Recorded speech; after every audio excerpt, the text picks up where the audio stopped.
Welcome to the Greenway with Mac, a channel dedicated to active transportation. This is the next leg in the Three Bridges 50-mile ride where we celebrated the 10-year anniversary of the Bay Bridge bike path. This section of the bike ride shows you the route from the western side of the Golden Gate Bridge to the ferry in Sausalito. Before we get too far, I want to point out this trailhead for the SCA Trail. This hiking trail is 4.5 miles round trip and goes up the hill and rewards hikers with unique views of the Golden Gate Bridge and surrounding landscapes. Just not on a foggy day like today. The trek is moderately difficult due to the elevation change of 750 feet.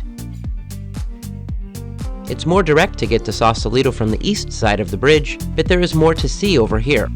This segment of the bike ride is just under 3 miles and has a net decline of 240 feet.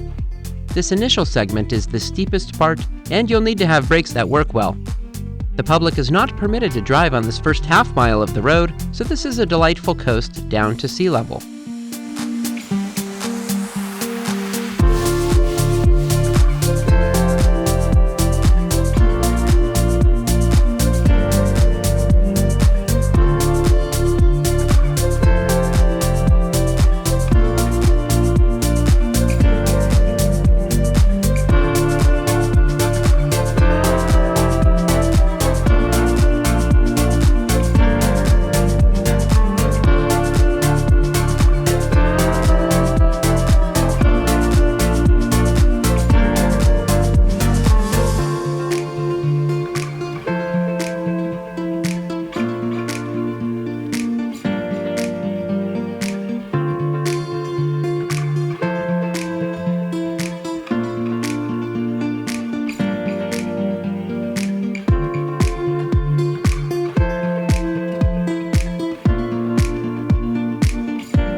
Cars are permitted once we pass this barrier.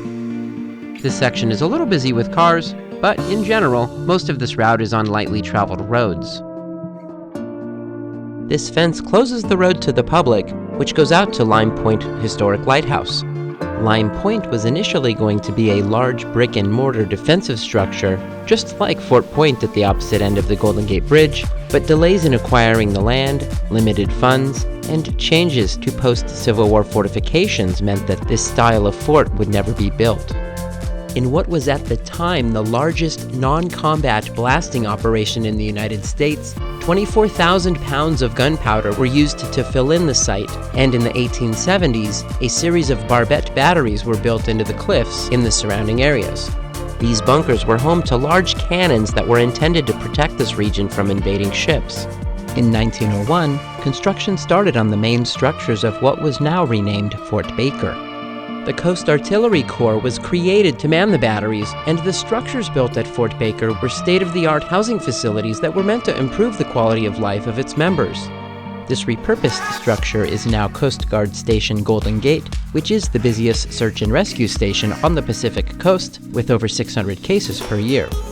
Fort Baker was mainly used by the Army throughout the 1900s by the 91st Division. The site is currently 335 acres of land that is managed by the Golden Gate National Recreation Area.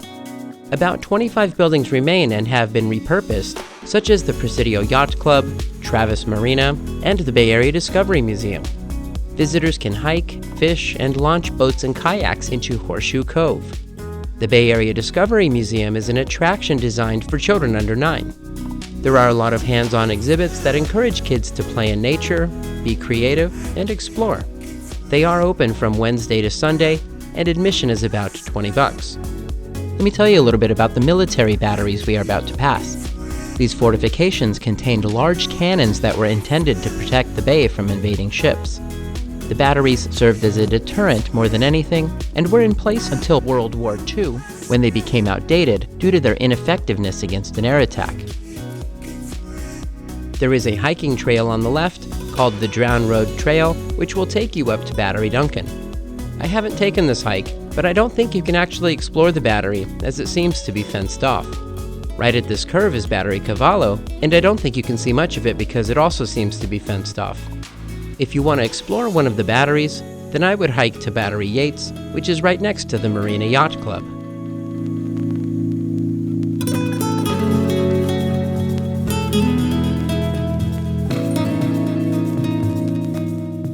The local bicycle advocacy organization is the Marin County Bicycle Coalition. They are the ones who are fighting to provide safe bike facilities separated from car traffic. Some wins include protected lanes in San Rafael and stronger connections to the Corte Madera Creek Bridge. They fought to open up the Richmond-San Rafael Bridge to people outside of cars. They are holding SMART accountable and making sure they continue to build the multi-use trail that parallels the train. They are fighting to make sure the Mill Valley Sausalito path is protected from rising seas, and one day hope to extend the pathway by reopening the Alto Tunnel. I actually rode to the end of the path and hiked to the tunnel with Lucas. We attempted to find the opening from the south, but I have since learned that you can only see the portal on the north side.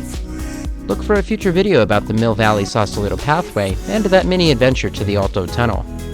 If you bike in Marin County, then follow them on their social media channels, sign up for their newsletter, and donate to become a member of their organization. These are real heroes that are fighting to make our streets safer for all users.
Alexander Avenue is the road that connects to Interstate 101 and the Golden Gate Bridge.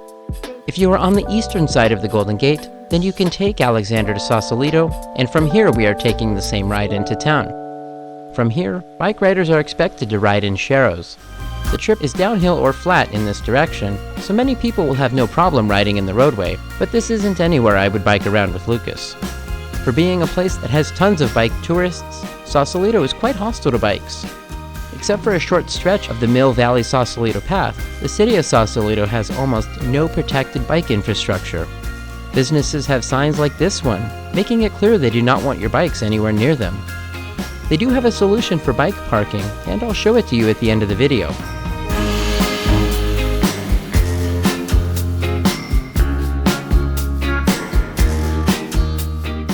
Sausalito is a small town of about 7,000 people that is known for things such as its boutique shops and beautiful homes in the hills.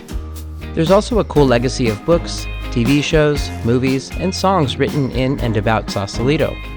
Otis Redding was renting a houseboat at Commodore Seaplane Base in 1967 when he wrote the song Sittin' on the Dock of the Bay. Fleetwood Mac were in the height of their drama as two marriages were falling apart while they recorded their album Rumors here at a studio called The Recording Plant.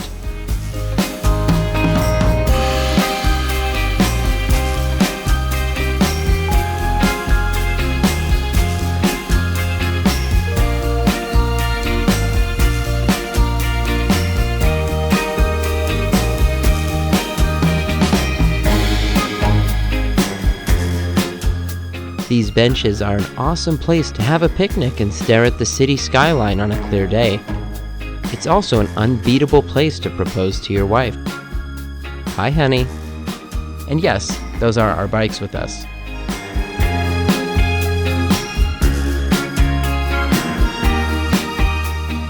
If you plan to take the ferry back to the city, then you'll want to know a few things.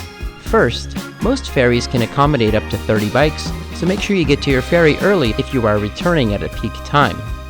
Folding bikes can be brought to your seat, so they shouldn't count towards the 30.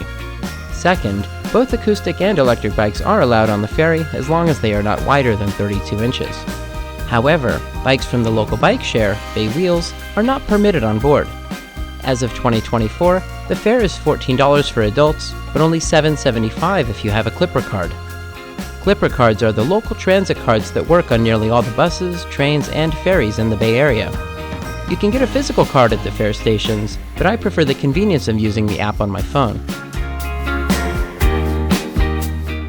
you're staying in Sausalito, then you'll need to be careful about parking your bike. There are signs that threaten to remove your bike if you lock it up in the wrong spot, so be careful. They have a paid biking area with a ton of space and an attendant that monitors everything. I was busy looking at the hotel here, but the bike parking is right behind me. The cost is $5.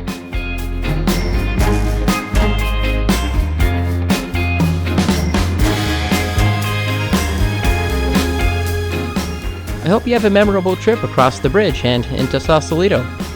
I truly believe this is one of the world's great bike rides. I'll see you on the next city excursion.